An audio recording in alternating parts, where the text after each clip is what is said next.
மூன்றாம் உலகப் போர் எந்த நேரத்திலும் வெடிக்கலாம் என மத்திய சாலை போக்குவரத்து மற்றும் நெடுஞ்சாலைத்துறை அமைச்சர் நிதின் கட்காரி தெரிவித்துள்ளார். டெல்லியில் நடந்த எல்லைகளுக்கு அப்பால் என்ற புத்தக வெளியீட்டு விழாவில் மத்திய அமைச்சர் நிதின் கட்காரி பேசியதாவது: இஸ்ரேல் ஈரான் இடையேயான போர், ரஷ்யா உக்ரைன் இடையேயான போர் காரணமாக உலகம் முழுவதும் மோதல் சூழல் நிலவி வருகிறது.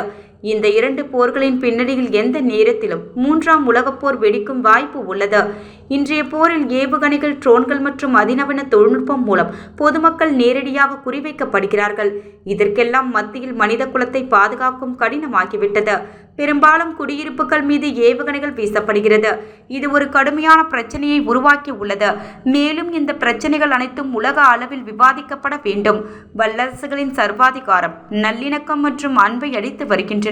மேம்பட்ட தொழில்நுட்பத்தின் காரணமாக போரின் பரிணாமங்கள் மாறிவிட்டன.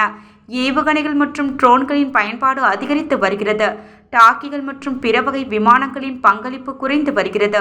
இப்போது உலகம் முழுவதும் மோதல் சூழ்நிலை நிலவுகிறது. சர்வதேச முன்னேற்றங்களை கருத்தில் கொண்டு விவாதங்களுக்கு பிறகு எதிர்கால கொள்கையை உருவாக்க வேண்டும். இவ்வாறு நிதின் கட்காரி பேசினார்.